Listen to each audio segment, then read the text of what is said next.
Help your husband prosper the country. Empress Chabi, Emperor Kublai, Yuan dynasty. Honjarashi Chabi was raised to be calm and gentle on the outside and firm on the inside. When she grew up, Chabi, a beautiful woman with a good sense of reasoning and justice, was married by Kublai, the grandson of the great ancestor Temujin, a vassal king at the time, as his consort.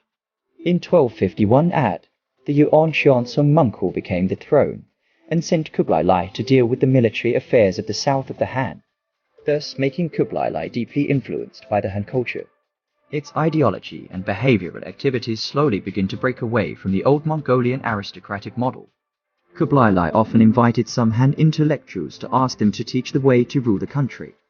As Kublai's consort, Chabi was also interested in Han culture, history and political system, and was deeply influenced by them. Under the influence of Han culture, Kublai realized there was only one way to gain a foothold in the Middle Kingdom, where feudal culture was highly developed, except to implement the original Han rules and basic policies. Therefore, after Kublai took charge of the Han lands in the southern part of the desert, he began adopting the Han laws to govern the Han lands and consolidate the Mongol rule in the Han areas. Kublai's efforts were supported by the Han landlords in the Central Plains, and he won the reputation of loving the people and being good and virtuous. The Han landlords regarded him as their new master who could protect their interests and traditions, and thus actively helped Kublai to consolidate his dominance, so that Kublai's power developed more quickly. Some old nobles who insisted on following the traditional Mongolian way were dissatisfied.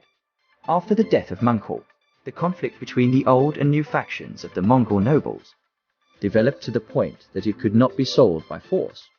In 1259 AD, Kublai accompanied Mong to attack the Song dynasty.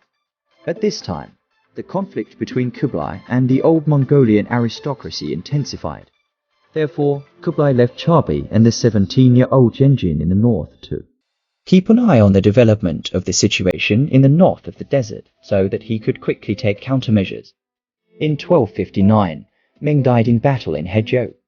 Kublai's younger brother, Eli Bugo, a representative of the old nobles, who stayed behind in Hualien, tried to use the political advantage of staying behind in Hualien to succeed the throne and force Kublai to give in quickly. At this time, he stayed in the north of the Chabi and had long been aware of it. He learned that Ali Bagwo was sending his beloved Alenshur around the expansion of troops and would feel that the war was approaching. So, the experienced Chabi sent someone to publicly accuse Alanda. Sending troops to war is a military matter. The great-grandson of Emperor Taizu, Genjin, is here. Shouldn't he know about it? Shouldn't he know about it? Why don't you let him know about it?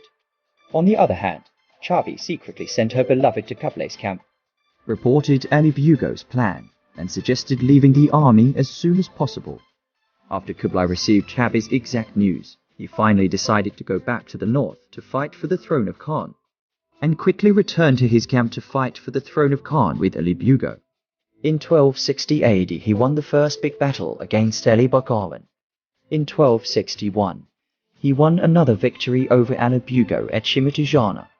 In 1264, Ali Bugo was forced to surrender with his men, and Kublai won the battle for the throne.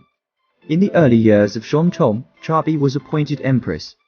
In 1273 AD, when Genjin was crowned crown prince, Chabi was honored as Empress Qingyu's Aosheng Shan Jianao Wen Guangying.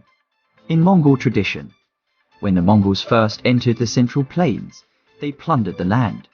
They used it for animal husbandry, seriously destroying the well-developed feudal economy of the Central Plains. When Kublai was in charge of the Han lands in the southern part of the desert, he forbade the free appropriation of farmland, which was very effective. However, the situation was later repeated, and Empress Chabi was deeply uneasy. Once, the four-timid Shui asked Kublai to encircle the farmland near the capital as pasture, and Kublai did not give much consideration to it, but approved it. Chabi knows this is highly inappropriate.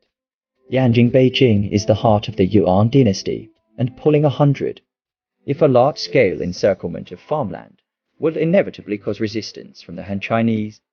So, Chabi rushed to the front of the temple, severely criticizing the Han Chinese Liu Bingjun official.